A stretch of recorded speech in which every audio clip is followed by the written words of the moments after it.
এই পিঠা যদি একবার বানিয়ে না খাও তাহলে তো পুরো আফসোসই করবে এই শীতের টাইমে।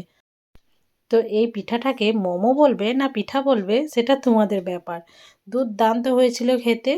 তো চলো এর জন্য আমি কি কি উপকরণ নিয়েছি সেটা প্রথমেই তোমাদের কাছে শেয়ার করি। প্রথমে আমি একটা মিক্সিং বোলে নিয়ে নিয়েছি চালের গুঁড়ি, এটা হচ্ছে আতপ চালের গুঁড়ি। এরপর এর মধ্যে দিয়ে দেবো স্বাদ মতো লবণ। লবণ দেওয়ার পর ঈষৎ উষ্ণ গরম জল দিয়ে এটাকে মেখে নিতে হবে, মানে একটা ডো তৈরি করে নিতে হবে। ডোটা একদম মিডিয়াম হবে, না শক্ত না নরম। তো দেখো আমি অল্প অল্প জল দিয়ে ডোটা বানিয়ে নিচ্ছি।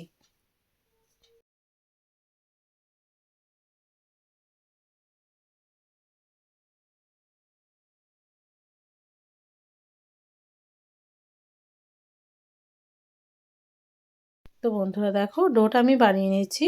ডোটা একটু মানে জলটা একটু বেশি পড়ে যাওয়ার জন্য একটু নরম হয়ে গেছিলো, তার জন্য আরও কিছুটা পরিমাণ চালের গুঁড়ি এখানে আমি অ্যাড করে দিয়েছি। এরপর ভালোভাবে এটাকে ডো তৈরি করে নেব।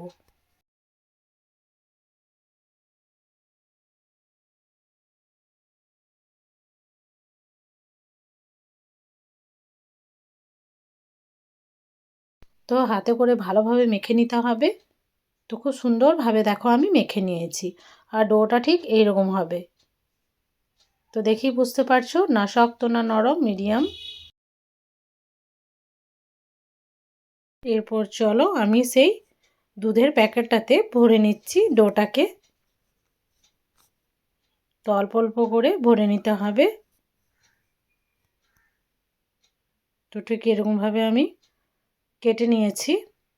এরপর খুব সুন্দরভাবে ভরেও নিয়েছি। তো দেখো কতটা সুন্দরভাবে বেরোচ্ছে পিঠাগুলো। আর পিঠাগুলো তৈরি করবো আমি এই আপ্যান প্যানে। তো আপ্যান প্যানের মধ্যে আমি দিয়ে দিচ্ছি। তো দেখি বুঝতে পারছো কত সুন্দরভাবে এগুলো বেরোচ্ছে। তো সাইডগুলোকে একটু ভরে নিতে হবে।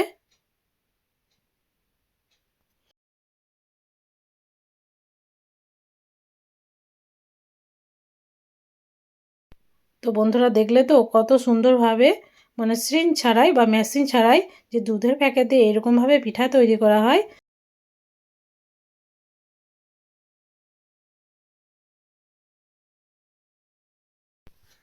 তো বন্ধুরা সবগুলোতেই আমি ভরে নিচ্ছি। দেখো সাইডগুলোকে একটু সেভ করে নিতে হবে। আর আমার সবগুলো ভরা হয়েও গেছে, মানে প্রত্যেকটি মোল্ডের ভিতরে দেওয়া হয়ে গেছে। এরপর চলো এগুলোকে আমি ভাপিয়ে নিই। তাই আমি একটা পাত্রে গরম জল চাপিয়ে দিয়েছি ওভেনে। এরপর দেখো জলটা খুব সুন্দরভাবে ফুটে গেছে। এরপর সেই মোলটাকে আমি দিয়ে দিলাম। এরপর ঢাকা দিয়ে 20 থেকে 30 মিনিট এটা ভাপালেই কিন্তু হয়ে যাবে পিঠাগুলো। তো দেখো কত সুন্দরভাবে হয়েছে রেডি। তো এরপর এগুলোকে তুলে নেওয়ার পালা। তাই আমি একটা পাত্রের মধ্যে এগুলোকে তুলে নেব। তো বন্ধুরা কত সহজ পদ্ধতিতে এই পিঠাগুলো তৈরি হলো দেখেই বুঝতে পারলে। আশা করছি আজকের ভিডিওটা তোমাদেরকে খুবই ভালো লেগেছে। তো যদি ভালো লেগে থাকে তো ভিডিওটাতে একটা লাইক, কমেন্ট ও শেয়ার করে আমার পাশে থাকবে। আর যারা নতুন আছো তারা চ্যানেলটাকে অতি অবশ্যই সাবস্ক্রাইব করে অল নোটিফিকেশান অন করে রাখবে, যাতে আরও নিত্য নতুন ভিডিও তোমরা সর্বপ্রথম পেয়ে যাও। তো বন্ধুরা একটা প্লেটের মধ্যে আমি তোমাদের সার্ভ করে দেখাচ্ছি। তো এটা আমি ঝোলা গোড়ের সাথে খেয়েছি, দুর্দান্ত লেগেছে। তো এইভাবে পিঠা অবশ্যই বানাবে আর আমাকে কমেন্টে জানাবে যে তোমাদেরও কেমন হয়েছিল। তো দেখো খুবই সুন্দর দেখতে, যতটা সুন্দর খেতেও কিন্তু দুর্দান্ত হয়েছিল। তো বন্ধুরা আজকের ভিডিও এতটুকুই। দেখা হচ্ছে পরবর্তী ভিডিওতে। ভালো থাকবে, সুস্থ থাকবে।